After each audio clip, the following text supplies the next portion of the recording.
Now then, a message with characteristic bluntness. Nothing whatever will change in our Europe policy. The clear sign from the German Chancellor Angela Merkel today after her win in the country's general election. The big winners on the night, her Christian Democrat Party, well obviously, but also her tough approach to the Eurozone debt. But without an overall majority, Frau Merkel may have to form an awkward alliance with her main rival to maintain Germany's role as Europe's reluctant saviour. Our Europe editor, Matt Fry, joins us from Berlin. Well, Alex, we all thought she was going to win, but what wasn't expected was the size of the victory of her party. And the papers, especially the tabloids, were having a field day with this today. Look at this one here. This is the Berliner Kurier. Angela Merkel looking rather impish there, perhaps a little smug. And the headline is, "They're all dwarves apart from Mutti." That's the German word for mum. That is her favourite nickname. Now, the problem is that Mutti has to form an alliance with some of these dwarves, and that could be a little bit tricky. So she certainly made history last night. She's going to have to make some more. Her image has been peering at Germany for weeks. In fact, this election has been so much about her that someone was bound to do this. But it took last night's result to bring the lady to life like never before.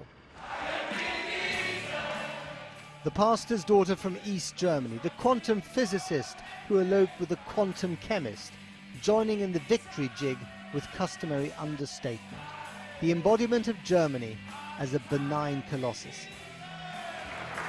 At Christian Democrat Party headquarters, they haven't cheered like this since Chancellor Kohl helped to unite the two Germanys. Her job has been to manage the legacy of unification.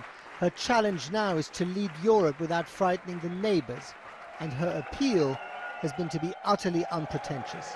She wears the trousers because she feels comfortable in them. What they all wanted to know is this: is the woman they call mum going to stop cracking the whip of austerity? No, she answered, again and again. This message may upset Greeks and Italians, but it still makes sense to German ears. It is what Germany stands accused of, preferring austerity over growth. The German answer to that, and I have some sympathy for it, is, you know what, we want you to clean up your political economies and your dysfunctional systems so that you don't have to be administered by some European colonial bureaucrat. That is not what we want. We want functioning national countries in Europe. But there's just one major hitch, and at the Chancellor's futuristic office, known not so lovingly as the washing machine, they're working on a solution. If Angela Merkel is to govern, she needs to form a coalition. And because her junior partners failed to get any seats in the parliament, this will involve the face of victory doing a deal with the grimace of defeat. Per Steinbrück, the leading candidate of the opposition Social Democrats, he's seen nothing but red since his party scored its second worst result in history. He sounded like a poor loser today. But if Germany is to have a stable government, the two parties need to form a grand coalition. They did this once before, only 8 years ago, but this time round it may not be so easy. The Social Democrats are in a very grumpy mood today. Last time around, 4 years ago, when they left the grand coalition, they were horribly weakened. So I think, it's going to be a grand coalition. That's all likelihood that it will be. But they're not going to be happy, and it's going to be, I think, much more unpleasant and fractious than before. And that could spell instability for Germany's parliament, the Reichstag, and beyond. But then again, the woman behind the infectious hand gesture has emerged from the euro crisis as one of the most powerful leaders in the world. And remember that 19 of Angela Merkel's peers in various European capitals have been toppled by the euro crisis. So it's quite an achievement for her.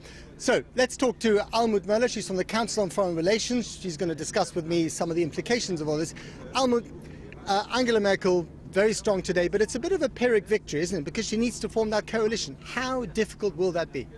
Well, really now there's a very difficult task ahead for her, because she knows she can't be the person who runs the show. She'll call the shots somewhat, but she needs a coalition partner that cannot be the Liberal Party, the Free Democrats that she was ruling with, if you wish. And she needs to go for a party that is willing to join in. And of course the parties that might be eligible for doing that, that is the Social Democratic Party and the Greens, are raising the price tag at the moment. And what would that price tag be? Well, I think they will really try to make sure not to be overly dominated by this lady who arguably is so present and so dominant. So they will try to really find a real punchline against her in issues such as energy policy, labour markets, widening gaps between the rich and the poor. That in Germany is also something. And what about Europe? Well, and then that was what I was about to say. The big battle that needs to happen is over Europe. The euro crisis is far from over. Big decisions need to be taken. Angela Merkel knows that, and she knows she can't go it alone. So if you're watching this in Rome or in Paris or in Athens, are you going to be worried by this victory or encouraged by it? Well, I guess it depends. The Europeans that follow conservative parties, they will be actually happy in joining in. But if you are a crisis country, you're probably having shockwaves at the moment and wondering, will the Social Democrats possibly join in and alleviate some of the woes? How important is this moment for Germany on the world stage? I mean, there's that old Henry Kissinger cliche, too big for Europe, too small for the world stage. Is that about to change? You know, this is really a very, very interesting question, because Germany, as we know, is a little bit hesitant to lead, which I'm not so sure is still quite the thing.